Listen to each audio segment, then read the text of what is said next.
150 বছর আগের এই দিনকে আজকে আমরা গভীর শ্রদ্ধায় পালন করছি, কিন্তু এই দিন পালন তো আমাদের বন্ধ হচ্ছে না।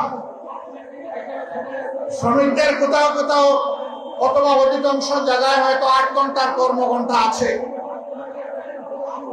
কিন্তু 8 ঘন্টায় তাদের হাতে যে স্যালারি, যে বেতন, যে ভাতা তুলে দেওয়া হয়, এ দিয়ে তার নুন আনতে পান্তাও ফুরায় না, এইটুকু সারতে পারে না।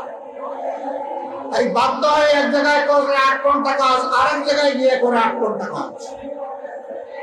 সে তো মেশিন নয় রে ভাই, সে তো একটা মানুষ, তারও একটা শরীর আমার মতো আছে, তারও কাজের চাপে ক্লান্তি আসে, তারও বিশ্রামের প্রয়োজন হয়, তারও পরিবারকে সময় দিতে হয়, কিন্তু তাদের জীবনটা অনেকটা অমানবিক জীবন।